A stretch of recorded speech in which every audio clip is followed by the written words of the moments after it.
Hey guys, thanks for tuning in. This is Optibottoms coming to you with another video review. And finally, we're going to be taking a look at the new 2016 Botcon exclusive box set in all of its entirety of none other than PREDACUS. I just got back from Botcon. My voice is absolutely terrible and painful to use, but I am just absolutely so excited about this set here that I had to do the video. Now, as you can see, like I said, this is the box set. We already took a look at 3 of the 5 figures, specifically C-Clamp, Ramhorn, and CicadaCon. Pete Sinclair of Botcon made those reviews possible, and now we're going to be taking a look at Tarantulas and Ravage. But I also wanted to show the box that you actually get with this entire set. On the front here, you got a really outstanding image of PREDACUS himself. You see the 5 figures. You see that it also includes a collectible pin, which we'll look at. You have a really cool battle scene in the back, and then you also have the free attendee figure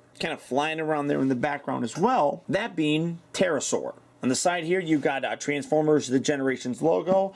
On the top of the package, you got some images of all 5 of the main box set figures. You got the logo for the 2016 Botcon, the Predacon logo there. On the side here, you got that continuation kind of image on the side of what we actually have on the front. And then here on this side, you can't see it, you got various people that worked on this project and contributed to make this come to life. And then what you have is a little top section that just slides up just like so. And then on the inside, you have the 5 figures that are included in this box set. You also have the pin that they were talking about on the front of the package. And then you got foam that is specifically cut out and around each of the figures to kind of hold them snugly into place. And then looking at the pin first, a really nice metal pin. You got the 2016 Botcon logo, and it also has a little plate here on the bottom that shows where the actual convention was. This one specifically shows Louisville, Kentucky. Then you come around to the back and you got the 2 little pins or something, attach it to something.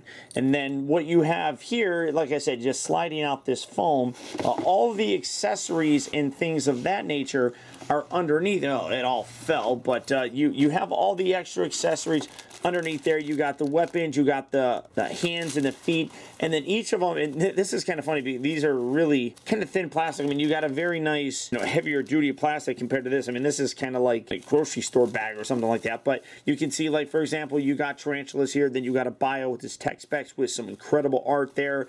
We have General CicadaCon, which, if you remember, I didn't have access to these when I reviewed the figure. I was told, wait for it in the package. So here it is. And then you also do get the instructions, and then here we have Ramhorns. Again, I didn't get to see that before, but that looks really cool. I like that art. And then here we have C-Clamp with his biotech specs and art here on that side. And then finally, we have the bio card for Ravage. So like I said, all that stuff is here on the bottom, on the inside here, and then like I said, you do have the weapons and accessories and things like that. Now, if you did get this at Botcon, one thing that for some reason they didn't include, I would imagine that if you got the Iacon package, which is the non-attendee version of this set, which basically allows you to get this entire set but not actually go to the convention. At the convention, for some reason, they didn't put the foot here in one of the baggies. It wasn't included in here, so they had to give it to you separately. So when you signed up during the registration, they just handed that to you. So you do get all the hands and everything. This is just not in one of these baggies. So if you were to buy this, that's why this would be out of the package. It wasn't opened or anything like that and then just thrown in there. It just wasn't initially included, so they had to give it to us separately. Still would have been nice if they put it in a baggie, but hey, at least we got it. So for the packaging on it, that's really about it. I'm going to throw all this stuff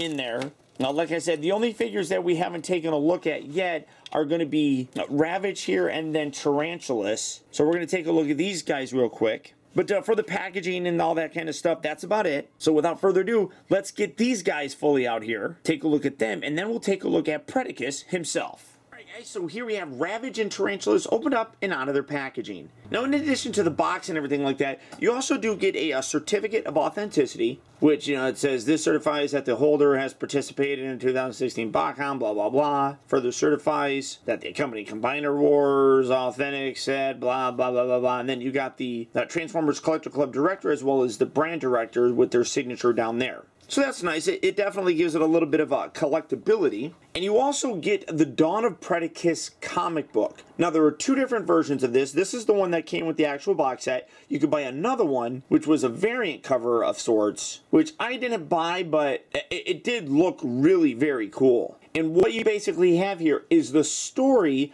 of where these guys come from, why they're in the mode that they are, and how they get to the place that we know them at in terms of characters on Beast Wars. You got a big advertisement for a big bad toy store. Then on the back here you have the schedule, all the things that took place at the actual convention.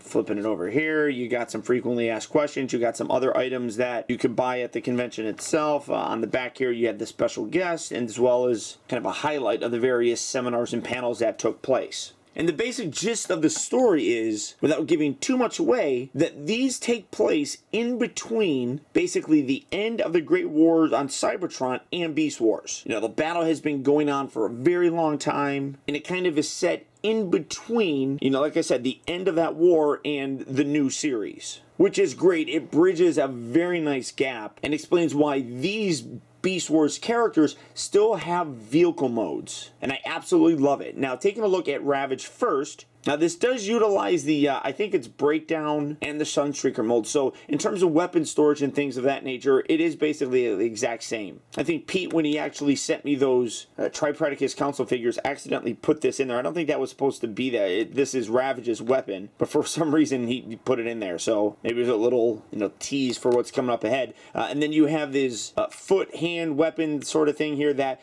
can still tab on, much like it could with, say, Sunstreaker, and then you can detach just like so.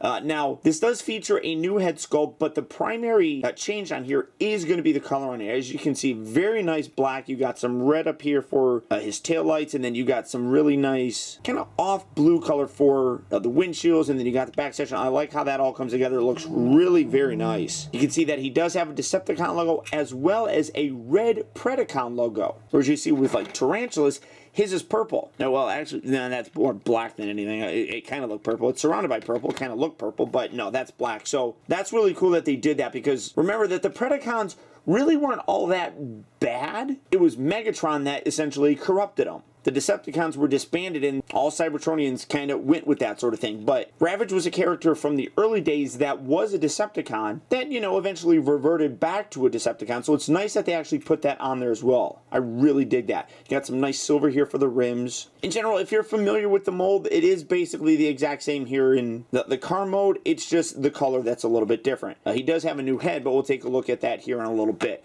Setting these off to the side. Now, Tarantulas is a repaint with a new head. The Combiner Wars Rook. You do have all those same weapons. You can plug those in any of the ports that he has on him. I really do like this. This actually kind of works out perfectly for Tarantulas, because, you know, he was kind of like a spidery, the tarantula looking thing. So having that on there is actually kind of cool. But you do have those weapons that the original figure did come with. And this, again, looks really very nice. The color scheme absolutely matches with what you would expect for Tarantulas. You got a very nice like blue, purple, orange, green. You got the red here on the side. Again, you got the Predacon logo, nice painted detail with the silver here. You got a little strip of green right there as well. I mean, getting the box set at Botcon is pretty expensive, but you really do get very nicely decoed figures. And I love how, I mean, you got like these little green panels up here that are all split up, almost like they're the eyes of a tarantula. I mean, it's really cool how they did that. He does feature a new head, like I said. We'll talk about that here in a little bit. But this guy really is very nice as well. And it's cool that you got these,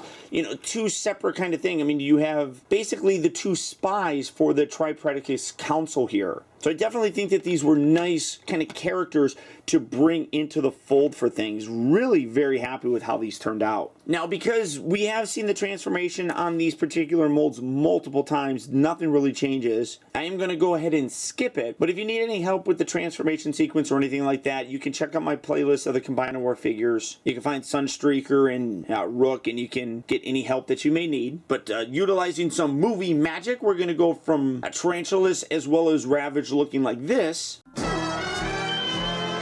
to looking like this. And I really am pretty happy with how these guys turned out. I think I'm leaning towards Tarantulas being a little bit better of a figure than Ravage, but we'll get into all that here in a little bit. Starting off first with Tarantulas, again, that color just comes through so very nicely on this guy. I'm really quite happy with it. One thing that just instantly does make this guy look better are the way that his arms are painted, specifically his hands. You can see that he's got, you know, that same molded cannon thing in there, but what they did here was paint his hands a different color than what his cannons are, so it stands out.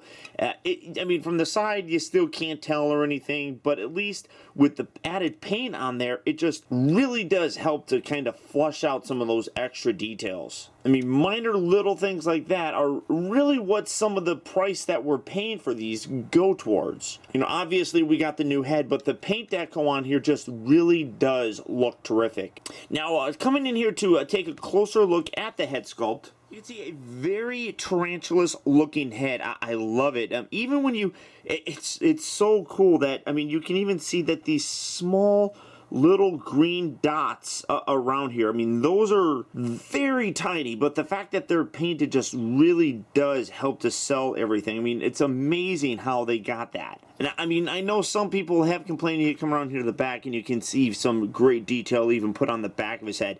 Some people complained about it. They don't like it. I really think it looks good. I don't necessarily understand why what the hate's all about. I think that it really came out looking quite nice. I mean, you can see that he does have a little bit, getting this kind of out of the way where you can actually see it, he does have a little bit longer of a pin here, I guess for a neck. That does kind of stand out, but really not bad at all, I don't think. And then just the rest of the painted detail, again, you can see the hands in here, which look really very nice.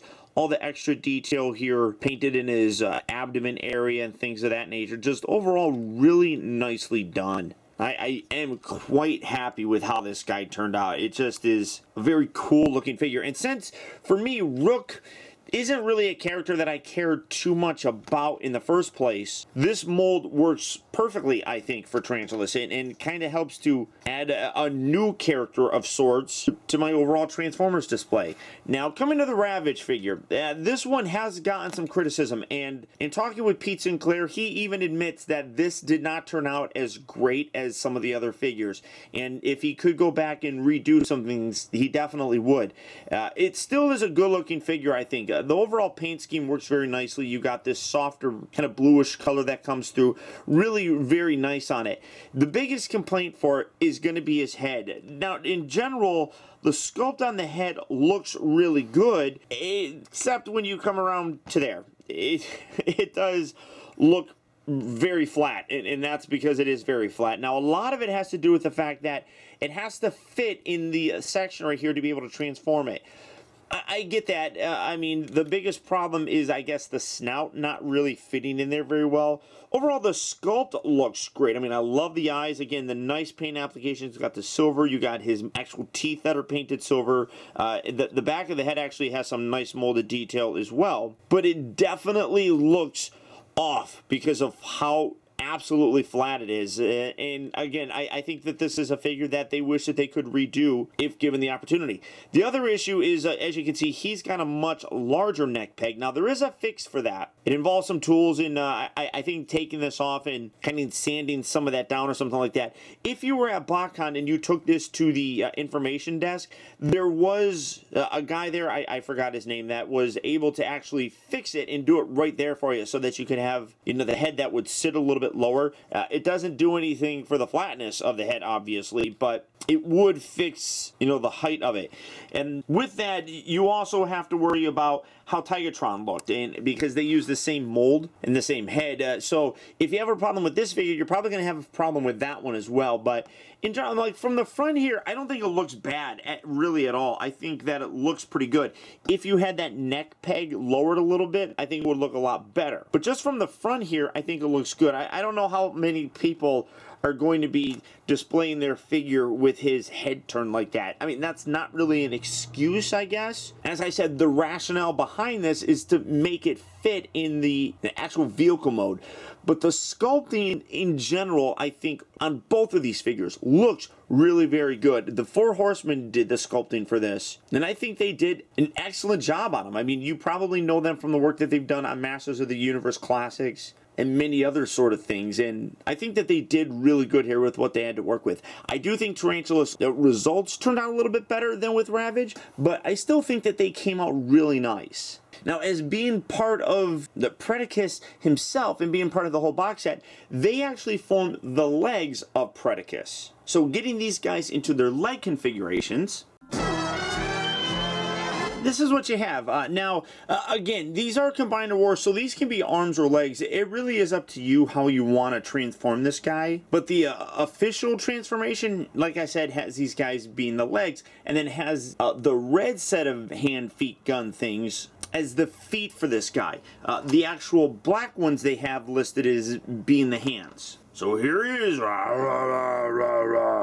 Hello, hi guys. Much like all the other kind of things, you just slide it on, just like so. Locks in very nicely. Then bring this over. Do that on this side as well. Slide that in. Slide in. Slide in. Why you no slide in? Let me fizzle with it for rizzle. What? Now it doesn't want to even come out. Hey! What's happening here? There. No, okay, there we go. Put it in. There you go. I wasn't pushing hard enough. So there you have. Well, I don't have it in shot. You can't see him. So here, let's scale up. Oh, there he is. And then, like I said, these little guys here, they have the black ones being shown as being the actual hands for it, and I can't get that out, so I'm just gonna wedge it. There we go. And then put that there. Bring that down. We're gonna bring this over here. Put this on Ramhorn himself. There we go, just like that. And then we got this guy right here. Open that. Flip this down. Spin that around like that. And we'll put this on CicadaCon. And there you have them completed. And honestly, I am really quite happy with how this guy looks. He looks really very massive and cool, and the color combination on here really does work. Now granted, you have the legs which don't fit the overall color scheme of primarily red, but I think it looks good still. Now, one thing that is a little bit disappointing is with this particular mold, I like using these guns, specifically on the Superion. Well, let's get that arm out of the way. I like taking these and coming here and putting that there. It just kind of fills out the thigh. The problem, though, is it's white. Now, if you have the attendee pterosaur figure, he comes with a red one, and that works really good. You can come around here, and you can put that on this side. I just wish that he came with two red guns, because I like that particular look, and I think the red just fits a lot nicer. That just kind of stands out. That just matches, and I like things matching. I don't know, and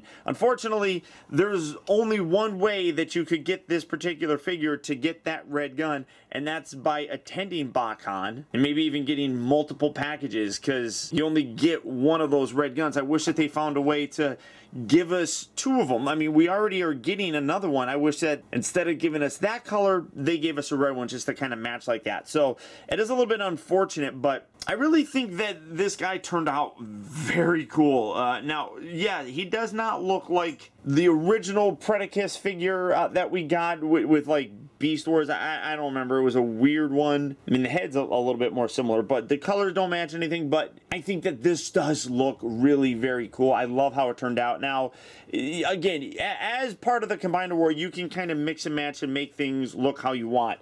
I will definitely say that in having Ramhorn here as an arm, this whole section is a little ugly. And if you really wanted to, you could use Pterosaur. I mean, he's a jet. You could use him as an arm, and it would kind of fit with what's over there a little bit better. Granted, Pterosaur was not part of the Tripredacus Council, so that might throw you off. But in terms of an overall look, that might look actually pretty cool. And in fact, I'll show you that when I do my review of Pterosaur. I'll just show you how that overall look could be achieved. But I do like the way that this guy turned out. I think that he really did look very cool in the pictures. I was really happy when I first saw them. In general, I know that some people are not going to be fans of the Combiner Wars. They're sick of the repaints and all that kind of stuff, and I get that. But I think that they did a really nice job with this guy. So the overall package, when you're looking at it, yes, Ravage has some issues. But honestly, of the 5 figures, he probably is the only one that really does stand out as not being as good as it could be. But the overall package, when you put it all together, does come together really, really well. And for the most part, I really do think that the general consensus is that this is a good looking figure. I think fans are pleased with it. Now, as for the review, that is about it for it, but there is one thing that I did want to mention. I talked about it before, about how this may be the last Botcon that we ever have, and this was actually there for fans to pick up and read, and all the various news websites did kind of cover this, but in case you guys don't follow those and you follow me, I wanted to bring this up. It says, "Hello Transformer fans, welcome to Louisville, Kentucky, home of this year's Botcon festivities and a celebration of all things Transformers. For decades, Transformers has sparked the imagination, spawning exciting entertainment and storytelling, beloved characters, and engaging product. 2016 is no exception. While only 4 months into the year, there's already a lot to celebrate. Below are a few of this year's highlights. Transformers Generations Titan Returns Fortress Maximus product revealed. On February 20th, Season 2 of Transformers Robots in Disguise launched on Cartoon Network in the US. This all-new season brings more exciting stories of everyone's favorite Autobots, Bumblebee, Sideswipe, Strongarm, and Grimlock as they continue to hunt down the Decepticon fugitives. On February 24th, the new Transformers Rescue Bots Hero Adventures launched on the iTunes App Store. We are teaming up with Machinima to launch an all-new digital animated series, Transformers Combiner Wars, debuting this summer. Transformers Earth Wars, a new real-time mobile combat strategy game created in collaboration with Backflip Studios and Space Ape, launching later this spring. This month, Hasbro Studios and Sony Music's Red Associated labels will release Transformers Rollout, a new alt-rock compilation that doubles as a tribute to the Transformers franchise. And finally, Paramount Studios announced a slate of new Transformers films. Transformers 5 will hit the big screen on June 23rd, 2017, followed by Transformers 6 on June 8th, 2018, and Transformers 7 on June 28th, 2019. And then here's basically the sad part. As you can see, there's a lot to look forward to. However, being our most passionate fans, we thought it was important to let you know that this will be the last Botcon in its current format. We want to thank Brian Savage and the entire Fun Publications team for their passion and service through the years. Hasbro remains committed to providing fans with exciting experiences, events, and new fun ways to engage with the Transformers brand. We look forward to sharing updates with you as our future plans evolve. Thank you for sharing our love for Transformers, and we look forward to seeing you at the show." And then it's, well, not really signed, but Tom Warner, Senior Vice President, Transformers franchise for Hasbro. So this news basically broke, and it kind of made a lot of people at the actual Botcon convention pretty sad through the whole time. There was a very melancholy sort of feel, and while the rumors were going around, getting actual confirmation was pretty disappointing.